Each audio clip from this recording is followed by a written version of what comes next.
Bom dia a todos. Som alto.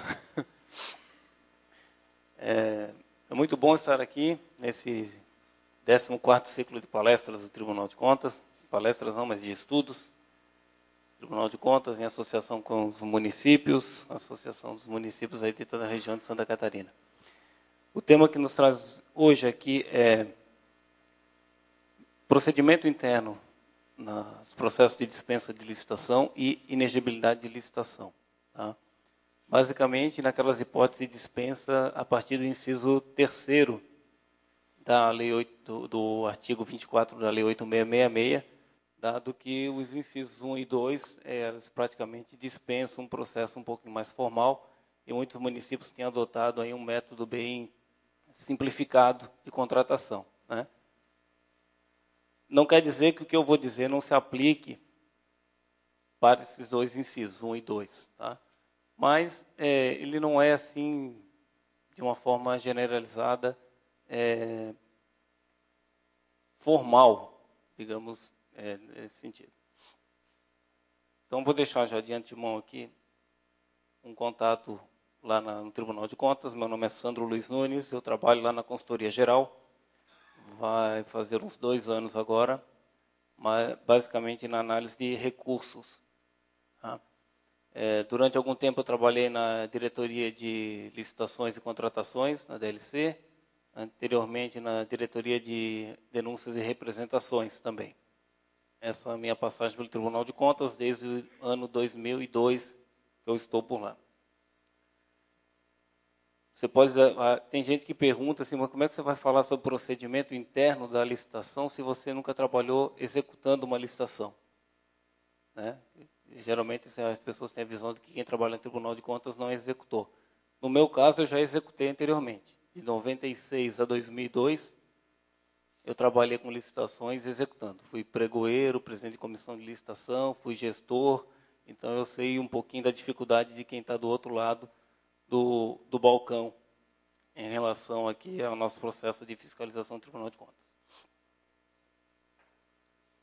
Já de antemão, queria deixar a palavra bem livre, vocês podem ficar bem à vontade, não sintam-se inibidos pelas câmeras, tá? Podem perguntar, podem questionar. Se eu souber responder, responderei. Se eu não souber, o meu e-mail está ali à disposição, depois eu só me faça um contato, que aqui não tem como anotar, mas aí me faça um contato, na medida do possível eu tentei dar uma solução para as dúvidas que forem eventualmente levantadas. Hein?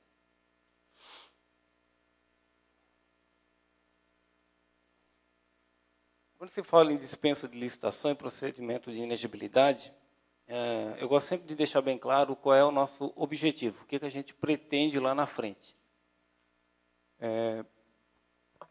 Ao dispensar ou declarar a inexigibilidade de uma licitação, eu pretendo sempre e deverei sempre buscar o atendimento do interesse público. Alguma coisa que nos move, que nos faça trabalhar em prol da sociedade. Né? Eu preciso adquirir um produto ou um serviço que tenha alguma utilidade lá nos nossos clientes. Aí, como administração, nós temos os nossos clientes, que são nossos administrados ou a própria administração pública, no sentido da manutenção da sua atividade administrativa. Enfim, eu tenho que sempre visar um interesse público. Há contratos em que você verifica que não há essa busca. Posso citar como exemplo aqui o seguinte. Criamos aqui um prédio novo, foi construído um prédio novo para a sede administrativa de um determinado município. Né? Quando está pronta a obra, é entregue, vem lá vamos imaginar aqui, o chefe do departamento de pessoal e diga que aquela parede branca não atende às suas necessidades. Ele pretende, então, uma parede azul, porque ele é havaiano e gosta da cor. É possível alguém pensar dessa forma? É possível. Seria legal autorizar essa mudança simplesmente em decorrência de uma vaidade pessoal? Não seria. Tá? Então, nós temos que nos ater a essa questão. Nosso foco é sempre a defesa do interesse público. Interesse pessoal, vaidades pessoais do gestor ou daquele que utilizará o bem público deve ser deixado de lado. Então, o nosso objeto aqui é a contratação de um bem público. Eu trago aqui só como exemplo um conceito do Eli Lopes Meirelles, para quem não conhece, aquele senhorzinho que está ali em cima do nome, já falecido, mas um dos grandes autores no direito administrativo brasileiro, né? Então, ele traz que o contrato ele é um ajuste que a administração pública, agindo nessa qualidade, firma com particular ou outra entidade administrativa para a consecução de objetivos de interesse público. É o que eu estou falando aqui. Tem que visar o interesse público. E nas condições, então, estabelecidas pela própria administração pública. Não vou trazer aqui para vocês toda uma análise do contrato administrativo e suas repercussões. Eu só queria alertá-los desse fato que os contratos devem sempre buscar a defesa do interesse público. Então, vamos a início o procedimento administrativo. Vamos supor que eu seja havaiano e queira a minha parede azul na minha sala. Então, eu vou fazer uma solicitação. E tenho que expor porque eu preciso de uma parede azul lá na minha sala de trabalho. Essa solicitação deverá conter, primeiro, a demonstração da necessidade. Segundo, a descrição daquilo que eu estou pretendendo contratar, né? Todos os seus elementos objetivos. Feita essa solicitação e encaminhada à autoridade superior, autoridade competente na minha estrutura administrativa, a depender do objeto, ele se submeterá a uma análise técnica, principalmente com relação a questões de especificação, né? É comum a gente ver editais de licitação, principalmente por exemplo, aquisição de veículos, onde a especificação ela é nitidamente tendenciosa. Você pretende o veículo da marca A com tais e tais características. E você licita, direcionando o máximo possível para aquele objeto. Então, essa especificação deve ser submetida a uma análise técnica, né? Você vai encaminhar para um determinado setor da sua estrutura, da sua prefeitura, e vai fazer essa avaliação. Quais os veículos, hipoteticamente, entrariam nessa especificação? Entra a marca A, entra a marca B, entra a C, está ok. As características que foram colocadas nessa especificação vão atender às necessidades do órgão? Um exemplo que me colocaram na semana passada é você contratar uma ambulância para fazer o transporte de passageiros, vindo da região serrana, principalmente para transportar para a capital, para fazer o atendimento aqui, e você não prevê, por exemplo, um ar-condicionado num veículo desse tipo. Quer dizer, você vai fazer um paciente em condições de saúde já debilitadas, passar frio de Lages a Florianópolis, de Campos Novos a Florianópolis. Então, nós temos que tomar cuidado na especificação e justificar, muitas vezes, por que nós estamos inserindo determinados elementos. Eu sempre trago à baila também, principalmente a partir de uns fatos que têm ocorrido ultimamente, que a gente tem verificado, é a aquisição de câmbio automático em veículo oficial. Tenho certeza que aqui ninguém licitou um câmbio automático ainda em carro oficial. Ou alguém já licitou alguma vez esse objeto? Não, né? Não. Mas existe um órgão que faz esse tipo de licitação.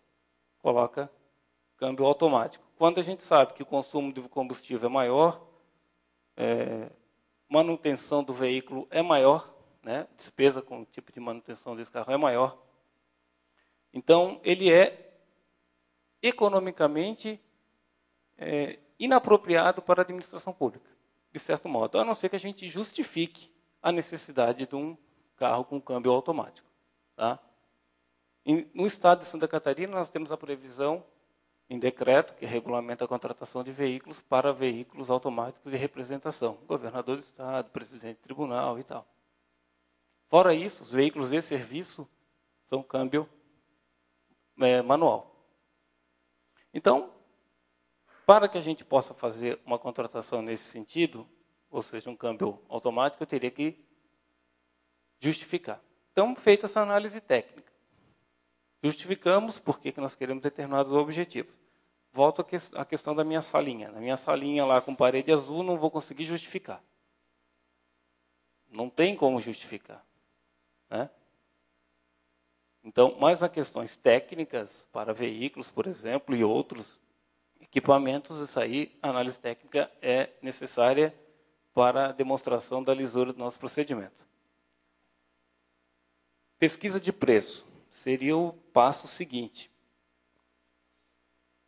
Eu tenho notado, em alguns processos que nós verificamos no Tribunal de Contas, que pesquisa de preço tem sido adotado por meio de e-mail.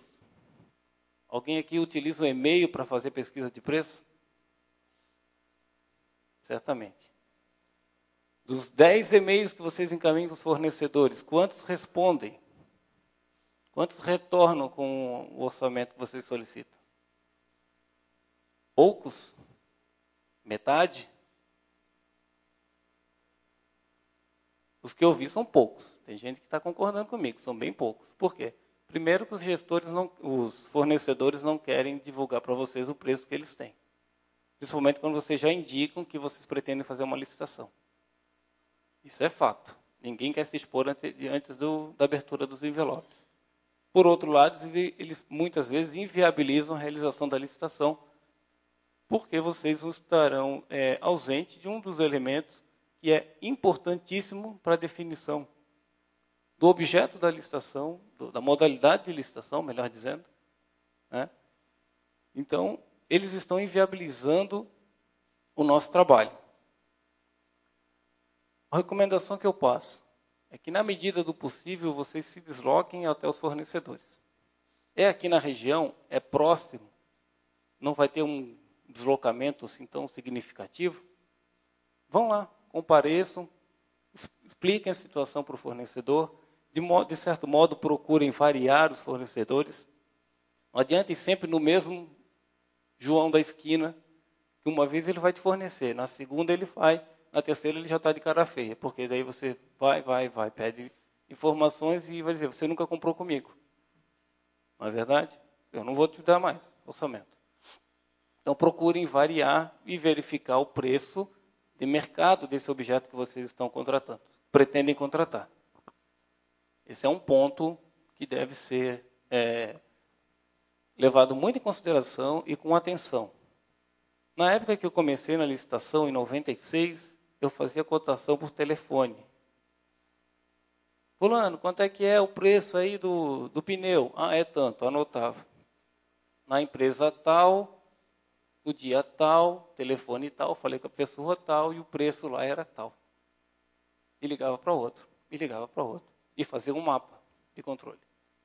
Essa prática era mais adotada, eu acho que até 96, 97 a gente adotava. Depois, de um certo momento, com o uso dos e-mails e outros mecanismos, a gente acabou, né, deixando de lado. Mas muitas vezes, principalmente na região um pouco mais afastada dos fornecedores, é interessante que essa prática se adote.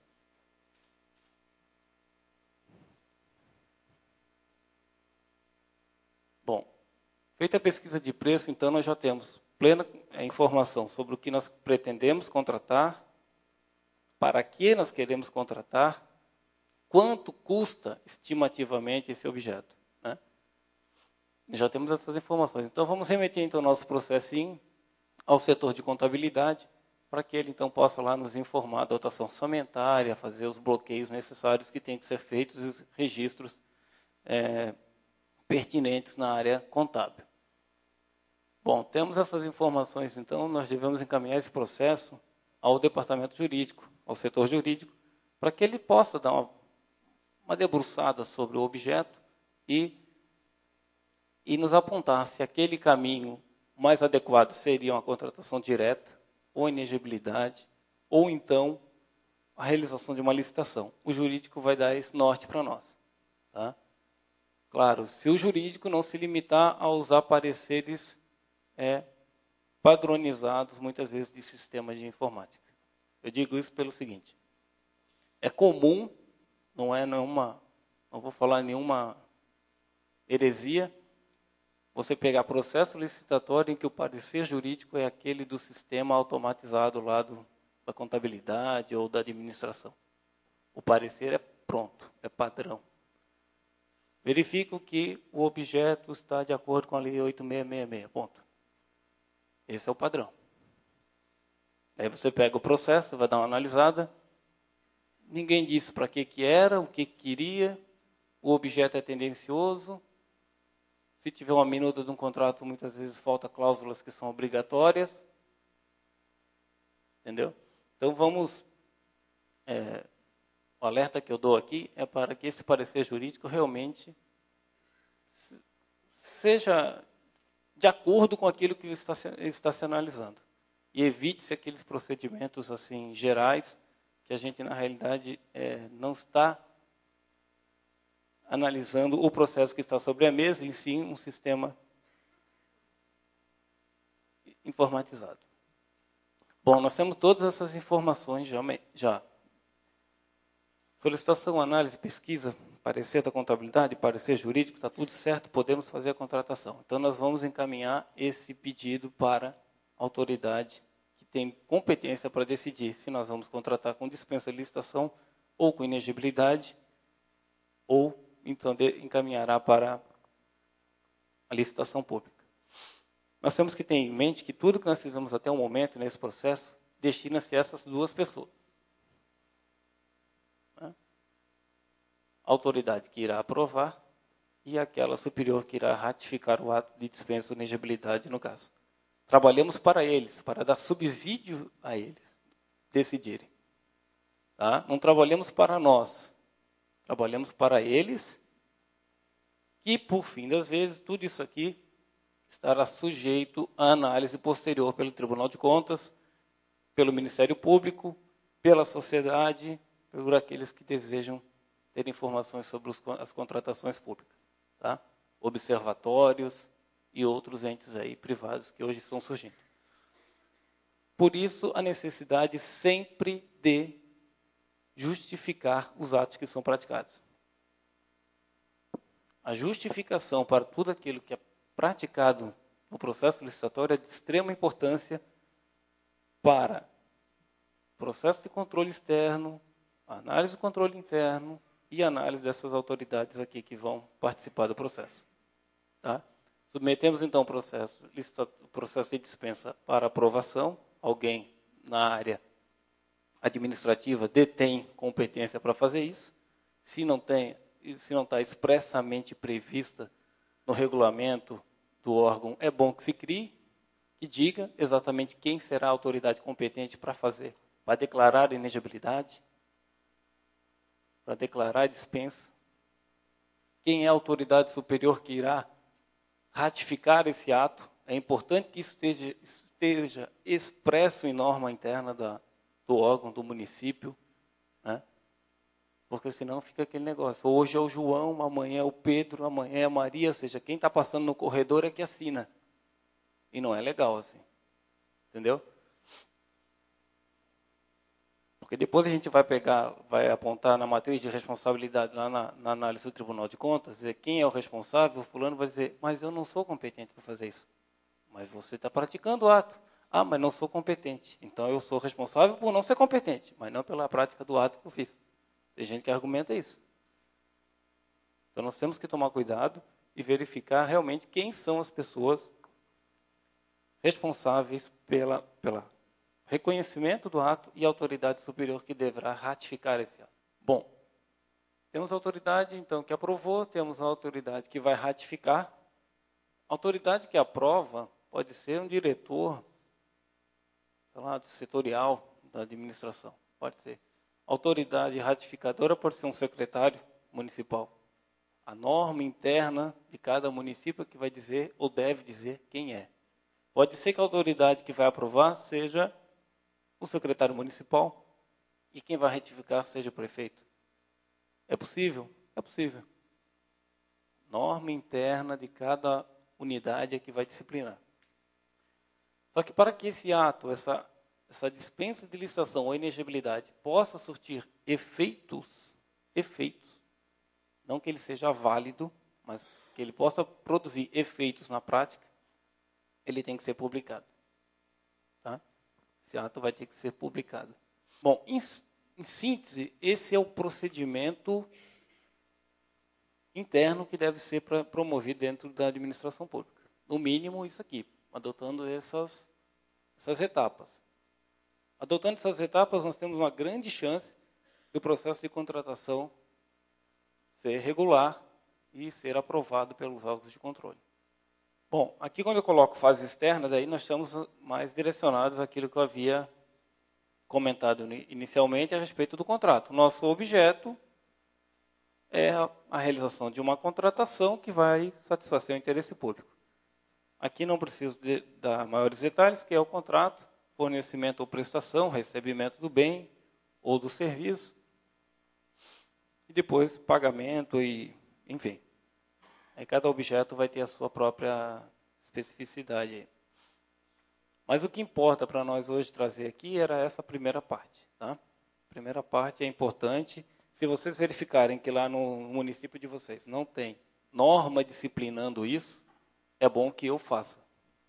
Tá? É bom que procurem.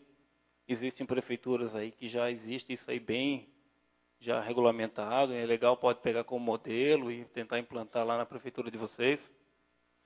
Né? Florianópolis tem um regramento legal assim sobre contratações, sobre licitações, então pode pegar como modelo. Né? Temos isso aí já bem delimitado lá na prefeitura de Florianópolis. Serve como modelo? Com certeza. Tá? Adaptem, aquilo tem que ser adaptado à estrutura de cada prefeitura. Isso aí, e vamos trabalhar num processo o mais objetivo possível, porém que atenda aí as regras básicas aí de uma contratação pública. A Lei 8666 diz que não entra no detalhamento, as questões internas de vocês, cada unidade.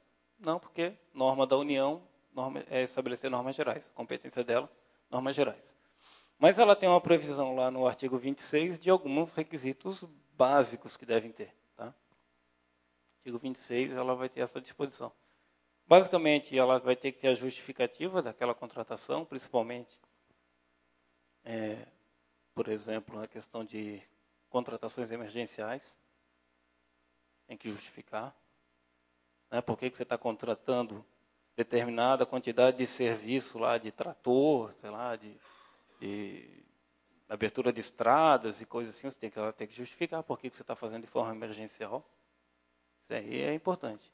Uma questão que nós temos que estar sempre atentos na questão, depois o Azul vai comentar, mas vou pegar só um pedacinho, é na contratação emergencial, buscar sempre direcionar para aquilo que é o atendimento da necessidade emergencial de fato. E não atender outras demandas que estão lá pendente. Isso é importante. Choveu em determinado município, alagou determinada área, então eu preciso atender aquela área, está alagada. Ah, mas com despesa, então eu vou contratar para o mesmo serviço para as outras áreas aqui que estão imperfeitas e tal. Não dá. O emergencial é só para aquela situação emergencial e aí a necessidade dessa justificativa para essas contratações, que devem ser submetidas, então, à autoridade no prazo de 3 dias aí para ser ratificado. A questão do preço ali eu já havia comentado, né, o orçamento e tal, pelo menos aí esses 3 orçamentos, se não for possível, é bom que justifiquem. Podem até me perguntar, Sandro, mas tem previsão legal de 3 orçamentos? Não tem. Isso é uma prática que a administração pública vem adotando há décadas. 3 orçamentos. Não há previsão legal. É uma analogia que se faz ao convite. Tá? Se não tiver 3, justifica porque não conseguem 3. Mas o interessante é que se busque pelo menos aí 3 orçamentos, se der. Claro que numa contratação emergencial, buscar 3 orçamentos às vezes é inviável. Você tem que atender a demanda para ontem. Fica inviável, mas justifica. Tá? Procure justificar esse preço que está sendo acolhido. Também a escolha do contratado é importante justificar, porque você está priorizando a empresa A em detrimento da B, da C, da D, que existe também na região. Então, às vezes não. É obrigatório justificar a escolha dele. Como deve ser feito? O que deve conter essa justificativa, Sandro? Aí vai depender do caso concreto. Às vezes pode ser, como eu coloquei aqui, a localidade. A empresa está do lado de onde eu tenho que fazer a obra emergencial. O custo é muito menor dessa empresa do que eu trazer uma empresa de Joinville para vir atender essa demanda. Justificável a escolha. A especialidade da empresa também, a experiência que ela tem. Cada caso concreto, vocês vão ter que buscar a justificativa porque estão escolhendo uma em detrimento da outra. Publicação, como eu já havia comentado, é condição de eficácia deste ato. Se eu não publicar, é válido essa contratação que foi feita? É. Claro que é válido. Você executou, contratei emergencialmente, não publiquei. O cara executou o serviço, não vou pagar para ele, sob o argumento de que não é válido esse contrato? Não, senhora, vai ter que pagar sim. Você que não publicou vai ser responsabilizado pela sua omissão, funcionalmente. Pagar uma multa do Tribunal de Contas, vai ser aplicado uma penalização lá, prevista no Estatuto dos Servidores Públicos, pode ser. Mas a administração pública assumiu uma responsabilidade com o contratado. E se ele executou, ele vai ter que receber. Então, o contrato é válido. Tá? O que a lei diz é a condição de eficácia. Ele não pode produzir efeitos válidos. Efeitos são outras coisas. É outra coisa. A administração pública não pode se valer da sua própria torpeza para obter benefício. Ou seja, contratei, não publiquei e vou deixar assim mesmo. O cidadão vai executar. Quando ele executar, eu digo, rapaz, não deu. Esqueci de publicar. Daí eu vou fazer o quê? Vou mandar ele fechar a rua que ele abriu lá emergencialmente, a ponte lá que ele fez. Não dá. A administração vai ter que pagar. A responsabilidade da administração, nesse caso, é extracontratual. Não é contratual. Vai ser uma responsabilidade extracontratual. Tá? Com base lá no artigo 36, parágrafo 5º da Constituição Federal. Vamos por lá. Pode. É o que eu ia chegar agora. Esse ato, ele pode ser convalidado. Essa irregularidade. Tem 5 dias para publicar. Não publiquei. No 6º, será que eu posso publicar? Publica? Claro que sim. Esse ato é convalidável. Ele pode ser publicado. Entendeu? O importante aqui é a gente demonstrar à sociedade que contratamos fulano de tal pelo preço X para fazer tal serviço. Publicidade do ato administrativo. Tem que ser dado. Ainda que extemporaneamente. Mas, sem dúvida, tem que ser publicado. Tá? Porque depois a gente pode ter uma série de outras complicações. Aí, como eu disse, a responsabilidade passa a ser extracontratual e não contratual. Aí nós somos sujeitos a uma série de outras questões que cada caso pode levar. Mas o importante é que tenha-se em mente que, mesmo não publicado, o contrato é válido, tem que ser cumprido. Tá? E pago. Não adianta o gestor, você fez uma contratação emergencial dia 30 de dezembro, período de chuvas, geralmente, dá uma chuvarada lá no final do ano, contratou emergencialmente, o novo gestor assume dia 1º de janeiro e diga, bom, fizeram, mas eu não vou pagar porque não foi publicado. Aí fica o cara com um cheque sem fundo da administração pública. Né? Fica lá um empenho. Então, vamos tratar um pouquinho da inegibilidade de licitação. Previsão legal, artigo 25.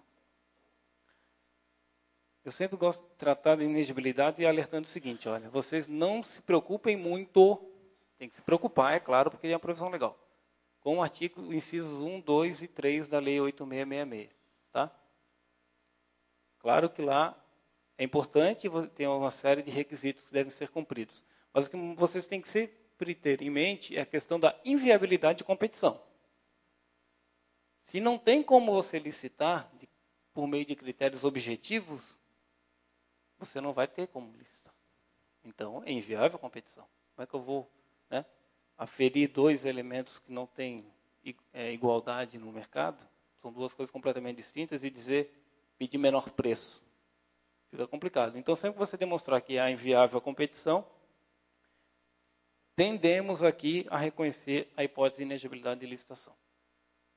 Esse rol taxativo está lá na lei, incisos 1 e 2, por isso que eu digo, não se preocupem muito com incisos 1, 2 e 3, porque não é taxativo. Existe uma série de outras hipóteses em que pode ocorrer a inviabilidade de competição.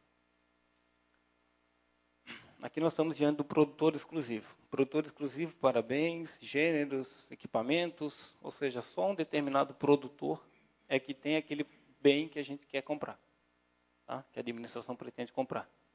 O detalhe todo nisso aqui é você justificar por que você quer esse bem exclusivo. Esse que é o grande lance, o grande barato da inegibilidade de licitação. E a maior dificuldade. Por que eu quero tal produto? Em detrimento de todos os similares que existem no mercado. Tá? Aqui o raciocínio e a justificativa vai ter que ser muito bem colocada. Tem gente que questiona que se aplicaria para serviço. Tem doutrinador que diz isso. Né? Na realidade, o que se tem entendido mais ou menos nesse sentido é que os serviços estariam abrangidos no inciso 2. Serviços técnicos especializados, notórios. Então, o inciso 2 estaria lá. Então, aqui está mais direcionado para bens, ainda que, em tese, se possa justificar que um serviço só possa ser prestado por um determinado prestador. Tá? Em tese, é possível que no mundo fático isso ocorra, mas a lei, mais ou menos, ela dá o delineamento aqui para bens. Vou dar uma adiantada aqui. Você tem que ver que quando a gente faz a especificação de um bem, a gente não coloca elementos que possam, que são secundários. Por exemplo, como eu falei, num carro seria secundário um ar-condicionado. Ou um câmbio automático. Seria secundário. Em alguns momentos sim, em outros não. Ar-condicionado, por exemplo, tem determinadas regiões que para mim deveria ser um item necessário. Região Nordeste, Norte, calor, um ar-condicionado é interessante. A região serrana, é interessante ter um ar-condicionado, pelo menos um ar quente. Então, são questões que a gente tem que sopesar aí e verificar. O que nós temos que tomar cuidado é quando essas questões secundárias, que são agregadas ao objeto para tentar justificar uma inegibilidade, se ele é interessante para o interesse público. Eu brinco aqui, ó, não é inquérito policial, é interesse público. Porque se não for essencial para o interesse público, talvez seja interessante para o inquérito policial. Para justificar lá por que você contratou sem licitação, tal, indevidamente, lá no artigo 89. Então a gente tem que tomar cuidado aqui para não trocar inquérito policial por interesse público. Então a justificativa deve ser técnica.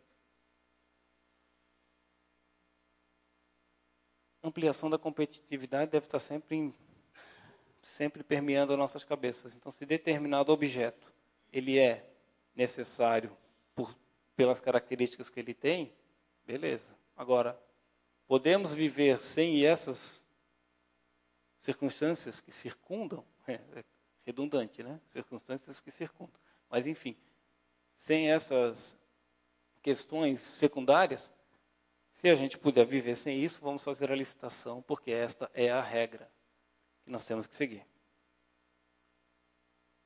Produtor exclusivo pode ser no Brasil, pode ser em Santa Catarina, pode ser em Florianópolis, pode ser... Né? Então, nós temos que tomar cuidado com essas questões. Eli Lopes Meirelles, ele colocava, antes ainda do pregão, tive cuidado de pegar a obra anterior à lei do pregão, quando ele ainda estava vivo, para mim não cometer uma heresia de dizer que ele estava falando uma coisa atual, e não é. Ele já falava que essa questão da regionalização seria o seguinte, exclusividade, seria no convite, se for valores e convite, na praça. Se o produtor é exclusivo na praça, Grande Florianópolis. Se o valor é convite, estaria incluído na modalidade de convite, poderia se contratar.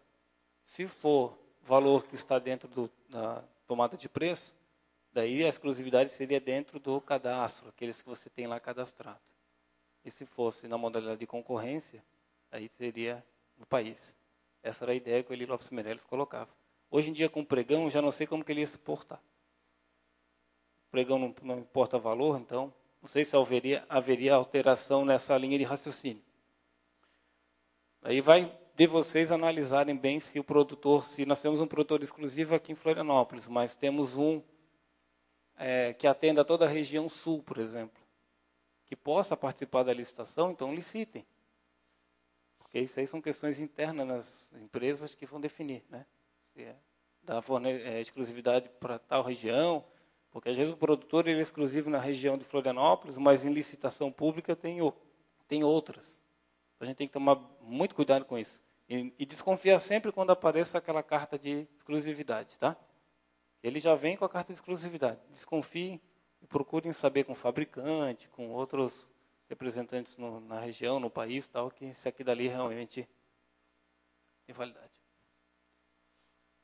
Aqui, serviços técnicos. Serviços técnicos, nós temos serviços técnicos comuns e os especializados aqui, que a lei praticamente elegeu como sendo o objeto da inexigibilidade de licitação.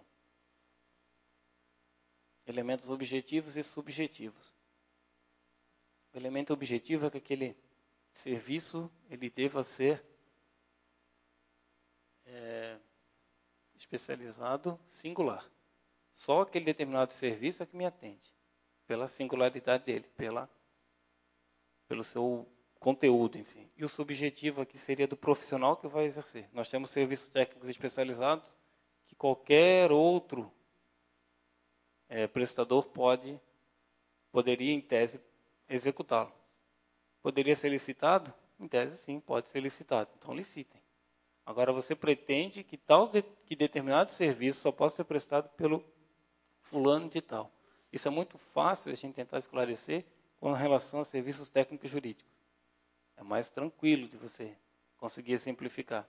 Eu quero que um determinado advogado, uma banca de advogados, por exemplo, conhecida na área tributária, defenda uma causa do município, sei lá, no Supremo Tribunal Federal. Uma causa complexa, uma causa que os nossos procuradores não estão habituados no dia a dia.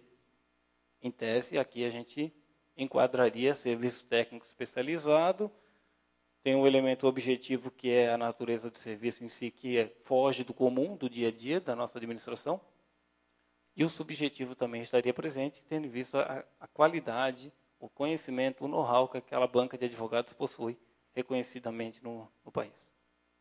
Tá? Trago aqui para vocês uma discussãozinha legal entre o Joel de Menezes de Nibu, nosso advogado aqui na região da Grande Florianópolis, muito conhecido, e o Jacobi, quando ele coloca, o Nibu coloca que a inexigibilidade é cabível, ainda que várias pessoas tenham condições técnicas para executar o contrato. É a questão, nós temos banca de advogados em São Paulo, N bancas, né? Roque Carrasa, Ives Ganda Martins, e assim vai. Uma série de outros advogados, Josh Arada, e assim vai. Mas eu quero um, eu não vou licitar. Nesse caso, eles não vão vir. Primeiro que eu acho muito difícil eles virem a tua licitação. Vier um município aqui de Santo Amaro para participar de uma licitação para a contratação do advogado para atuar lá no Supremo Tribunal Federal, fazer uma sustentação rural, o que for. Meio complicado eles virem. Então, aqui eles colocam que o Joel é dessa opinião, e eu também concordo com ele, que não tem por que não ser dessa forma. Mesmo se houver vários candidatos possíveis a realizar o serviço, eles poderiam ser contratados por inexigibilidade. Vou dar uma passadinha aqui. Aqui eu trago o pré-julgado, 444, fala de serviços técnicos, serviços jurídicos, já dei aqui uma passagem para vocês, um 476, também prevê essa possibilidade. Rapidamente, sobre contratação de artistas. Basicamente, o Tribunal de Contas, nas suas análises, tem pautado pela literalidade do dispositivo, contratação de artistas profissionais, tá? Diretamente ou através do seu produtor exclusivo. Eu aqui, particularmente, eu vou fazer uma ressalva bem particular, eu queria que vocês não levassem como sendo a posição do tribunal, mas a minha posição pessoal. Quando a lei fala em profissionais do meio artístico, ela não quer dizer que ele seja profissional. Na realidade, foi uma forma de você indicar essa pleiade de pessoas, de atores que atuam no setor artístico. Tá? Então, é um meio estranho quando se diz que tem que ser profissional. Por quê? Porque a arte não tem formação acadêmica. Tem doutrinador que diz que o profissional tem que ter diploma universitário. Tá? Que o profissional tenha que ter registro na Delegacia Regional do Trabalho, com base na Lei 6.533 de 78, que regulamenta os artistas do meio cênico. Né? Diretor musical, produtor de teatro, esse tipo de coisa. Então, pegam essa lei bem específica e querem abranger para todas as artistas. Eu fico imaginando a gente contratar o Luciano Martins, precisamos de uma obra para um determinado evento. Vamos contratar o Luciano Martins, que é um artista conhecido na região e no Brasil já. Perguntar para ele se ele tem diploma de universidade de artes.